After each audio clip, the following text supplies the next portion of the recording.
Achiever platform. इस video के through हम कंटिन्यू कर रहे हैं कैपिटल गेन का चैप्टर अंडर इनकम टैक्स, और इस वीडियो के थ्रू हम कवर करने जा रहे हैं, हमारा जो टॉपिक है वो है सेक्शन 45 सब क्लॉज 1, ठीक है, यानी कि चार्जेबिलिटी सेक्शन, इसको बोलते हैं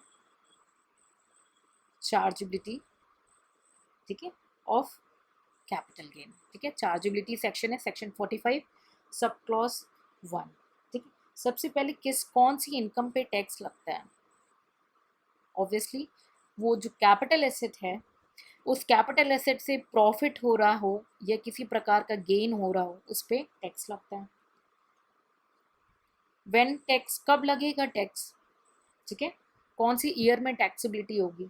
ठीक है, उस प्रीवियस ईयर में टैक्सेबिलिटी होगी जिस ईयर में ट्रांसफ़र हो रहा है।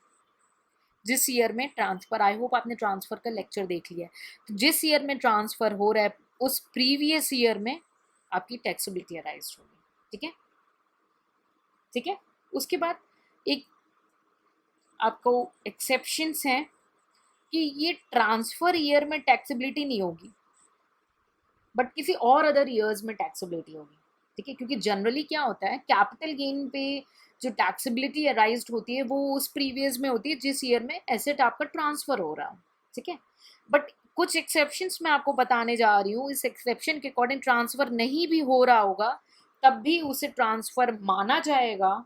ठीक है, नॉट ट्रांसफ़र की डिफिनीशन, बट उन्हें उस ईयर में टैक्सेबिलिटी की जाएगी। ठीक है, तो चलिए वो एक्सेप्शंस देख लेते हैं। पहला एक्सेप्शन है जो कि कवर्ड है under section 45 sub clause 1A के अंदर, जो कि insurance compensation received on destruction or damage to capital asset है। ठीक है, सो इसको क्या है, जिस ईयर में compensation received होगी उस ईयर में उसे टैक्सेबिलिटी अराइज हो जाएगी। इसको हम डिटेल में फ्यूचर वीडियोस में करेंगे हर एक टॉपिक को, बट यहाँ पे एक एक्सेप्शन आपको आइडिया हो जाएगा। तो जब डिटेल आंसर राइटिंग जिस भी एग्जाम्स में आते हैं वहाँ पे आपको क्लियर हो जाएगा कि अगर आपको नोट लिखना है तो आप ये एक्सेप्शंस जरूर दें। ठीक है, सेकेंड जो एक्सेप्शन है वो है section under section 45 sub clause 2 के अंदर। इसमें कब टैक्सेबिलिटी अराइज होती है? When conversion of capital asset into stock in trade, यानी जिस साल में कैपिटल एसेट से उसको स्टॉक इन ट्रेड में कन्वर्ट किया जाएगा उस साल में ये जो है टैक्सेबिलिटी जो है कैपिटल गेन की अराइज हो जाएगी। ठीक है, थर्ड जो एक्सेप्शन है वो है compulsory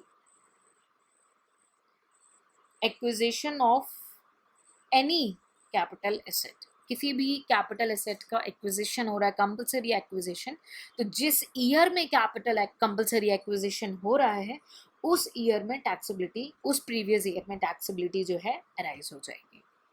and the last and the fourth exception, sorry, ये आपका कवर्ड है अंडर सेक्शन 45 सब क्लॉज 5 के अंदर। ठीक है, and the last we are dealing is under section 45 sub clause 5A के अंदर, कि किस ईयर में टैक्सेबिलिटी होगी। ये उस प्रीवियस ईयर में टैक्सेबिलिटी होगी जिस ईयर में कैपिटल गेन जो कि बेस्ड ऑन स्पेसिफाइड एग्रीमेंट हो रहा है। ठीक है, वो एग्रीमेंट हो रहा है for development of project, for development of project. ठीक है, सो मैं एक बार क्विक रिकॉल कराऊंगी। जनरली जो कैपिटल गेन में जो टैक्सेबिलिटी अराइज होती है वो उस प्रीवियस ईयर में होती है जिस ईयर में ट्रांसफ़र हो रहा हो, बट उसके 4 एक्सेप्शन है, यानी ये ट्रांसफ़र पीरियड में नहीं, बट इन केसेस में जिस ईयर में ये एक्ट्स होंगे उस ईयर में उसे ट्रांसफ़र माना जाएगा और उस पीरियड में टैक्सेबिलिटी अराइज होगी। तो ये ट्रांसफ़र की डिफिनीशन को नहीं चेंज कर रहा है, ये चेंज कर रहा है कि ईयर ऑफ टैक्सेबिलिटी में डिफरेंस आ जाएगा।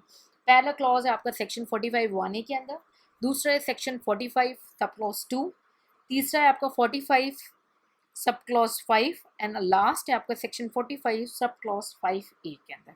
इसको हम सेपरेटली कवर करेंगे डिटेल में विद देयर अमेंडमेंट्स अब तक जो अप टू डेट है। ठीक है, और अब जो फ्यूचर में न्यू अमेंडमेंट्स आएंगे उनको हम सेपरेटली कवर करेंगे। ठीक है, so I hope you get a brief idea about the chargeability of capital gain section 45 sub clause 1 and a brief idea of their number of exceptions. ठीक है? So I hope it's all done. Take care. See you in the next lecture.